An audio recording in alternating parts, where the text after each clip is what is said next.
Yo, what's good, y'all? So today we're gonna run through a hybrid athlete leg day. So you're asking yourself, what's a hybrid athlete leg day? A hybrid athlete leg day is a leg day for somebody who has multiple modalities of training.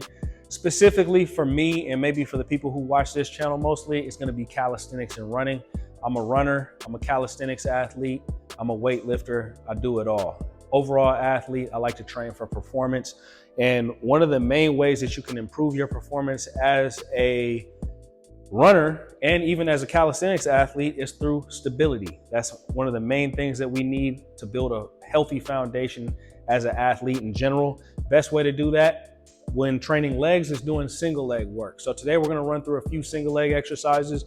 We're gonna start off with single leg front racked Bulgarian split squat. So there's a couple different ways that we can do the front rack Bulgarian split squat. So before you actually even start doing the Bulgarian split squats or any leg exercise in general, make sure that you run through a good warm-up. I'm gonna show my warm-up routine at some point during this video.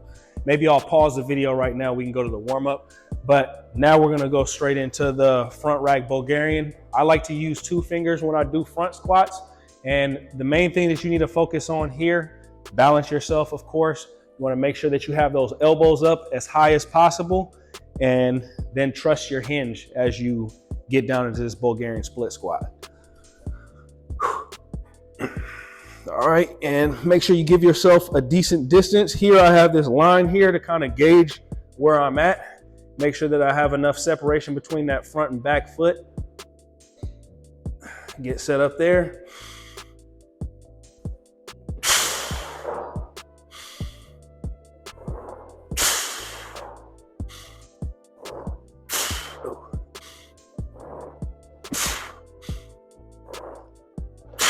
All right, switch legs.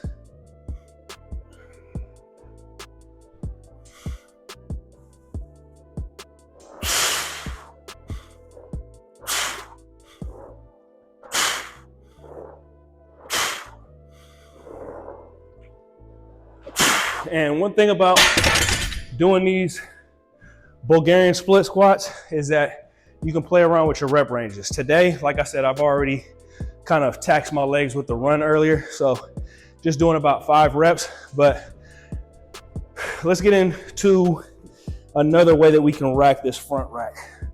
So that's through kettlebell front racks. Some people call this a Cossack setup. So with the Cossack, have the elbows up, same thing as if you're doing it with the barbell. These are with 2 kettlebells, I think 12 kilograms a piece. Here, make sure that you get good depth. Exhale on the way up, same thing.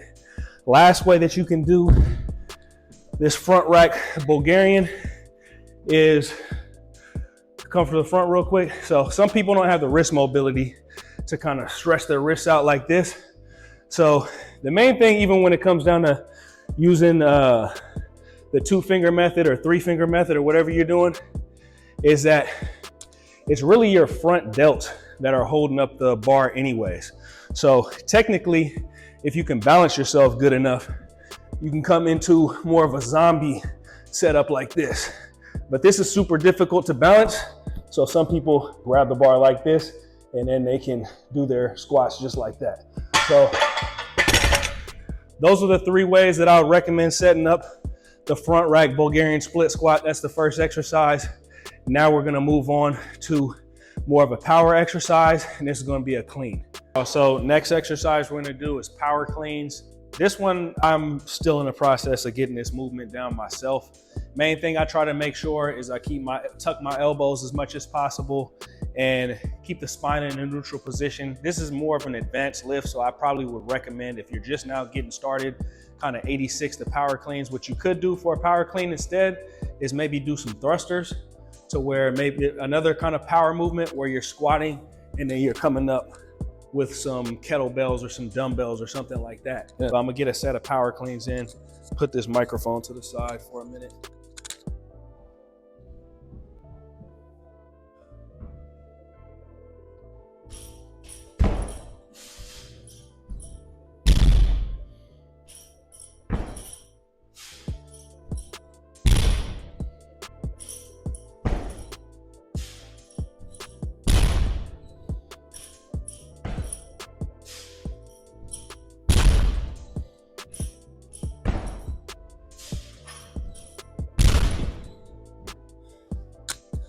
All right, so we're gonna run sets of 5 on power cleans. Probably gonna do 5 sets of 5 on here. I'm gonna keep it real light.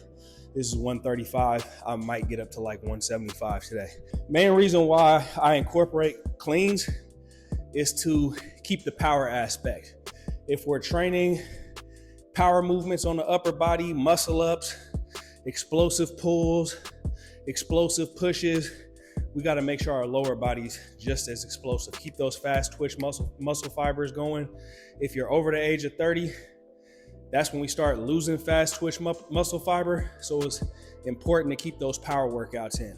I like to do a lot of distance running, but I also like to do a lot of sprints, whether that's hill sprints, running stadium stairs, sprints out in the street, whatever. Some type of fast twitch movement to keep that athleticism. Also box jumps, broad jumps, all those are good as well. Before we get back to the rest of this video, if you guys are new to calisthenics, you're trying to complete your first pull-up, you're learning the pull-up, you're going through the progressions, I've put together a free 12-week program for you so you can achieve your first pull-up.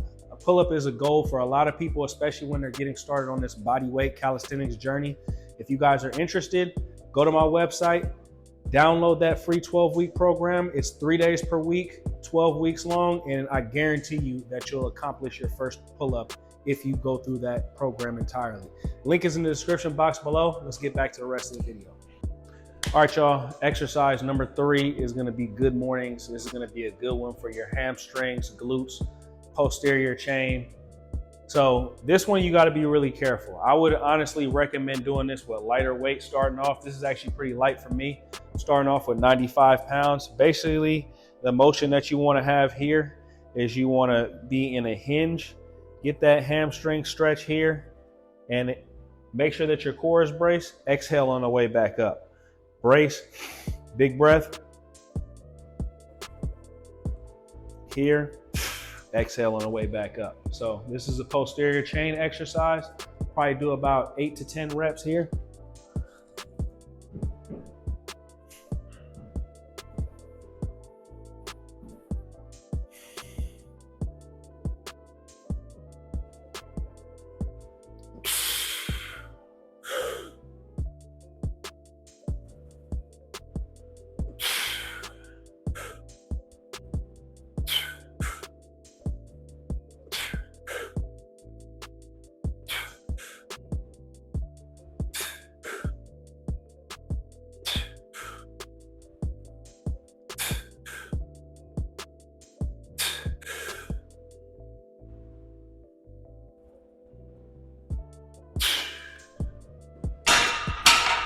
Another thing about these good mornings is make sure that your spine is always in a neutral position.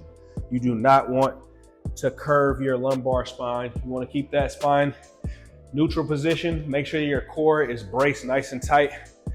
And if you guys don't know what bracing your core is basically flexing your abs and making sure that your core is engaged during the totality of the movement. So one way that I like to explain this is pretend like you're flexing your abs and somebody's gonna punch you in the stomach. That's the way your core has to be that tight the entire time you're doing the movement. And this is for most exercises, not just good mornings or legs or anything like that. Always work on that core brace. Last exercise, actually we got 2 more exercises to go. This is gonna be the last dynamic exercise. So we're gonna be doing lat lunges, front racked again. So this is a Cossack rack. So here, front rack them, get as wide as you feel comfortable going, and then we're getting as much range of motion as possible here. Down here, back up, down here, back up.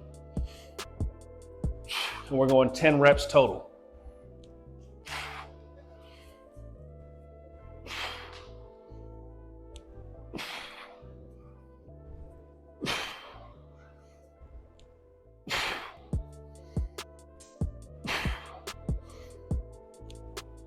So main thing is working on single legs, going in a lateral motion. This is actually going to help out with opening up the hips as well. This is not only strength, but mobility as well. So last exercise here is going to be Copenhagen's And this is going to be a great exercise for runners. This is also a great exercise for anybody who just does squats in general.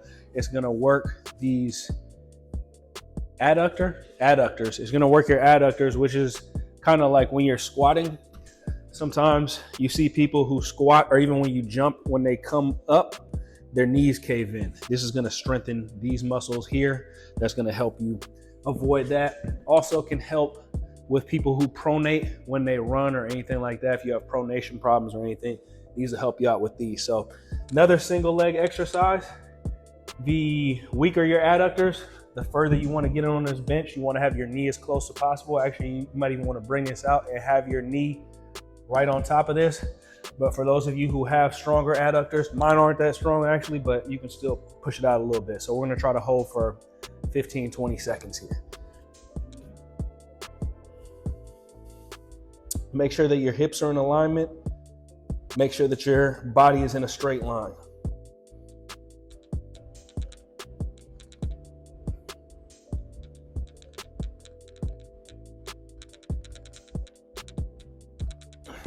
That's all I got.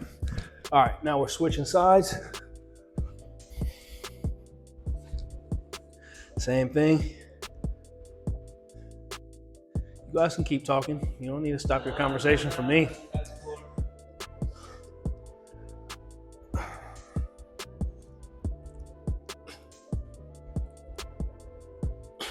All right.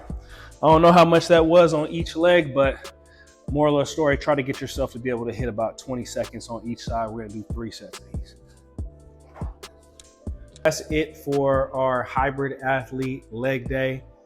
This is the first of many videos that I'm gonna be sharing with you guys about my hybrid program. I have a hybrid 12-week program out. You guys can go down to the link in the description box below and download that hybrid athlete 12-week program. This will take you through 4 different blocks: stability, endurance, strength, and power. So if you guys are interested in leveling up your training, if you guys need structured and guidelines for those of you who are looking to be as athletic as possible, have endurance, power, stability, strength, go ahead and go to my website, download that program, check out all the programs I have available. If you guys are in the Bay Area, book me for personal training. Hope everybody's having a great day out there. I'll let you guys later. Peace.